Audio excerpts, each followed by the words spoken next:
Depuis 2012 et les affaires Maybior et décès au Canada, nous continuons de voir de nouvelles affaires et les poursuites continuent au Canada. Et certaines, dont celle d'une femme à Barrie, sont à mon sens illustratives des inquiétudes que nous avons déjà énoncées.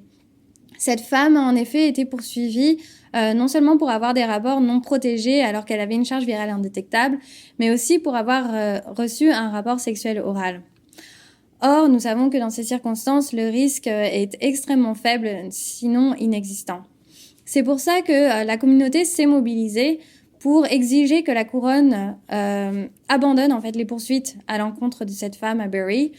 Nous sommes allés jusqu'à la cour pour manifester en fait et demander l'abandon des poursuites. Mais la couronne n'a pas voulu abandonner les poursuites.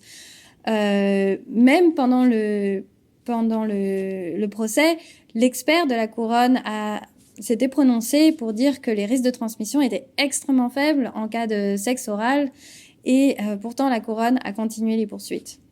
Heureusement, au final, cette femme a été acquittée sur la base du sexe oral parce que le juge a considéré qu'au vu de l'expertise médicale, les risques étaient effectivement trop faibles. Mais elle a été condamnée pour avoir eu des relations sexuelles non protégées, alors même que sa charge virale était indétectable, en application en fait des décisions Maybior et décès dont nous avons parlé aujourd'hui.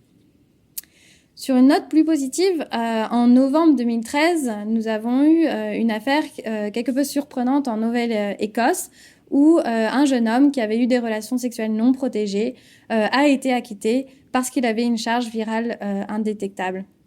Ce jeune homme était ce qu'on appelle un elite controller et l'expert en fait médical a témoigné que les risques de transmission étaient vraiment extrêmement faibles, sinon inexistants dans ce cas particulier.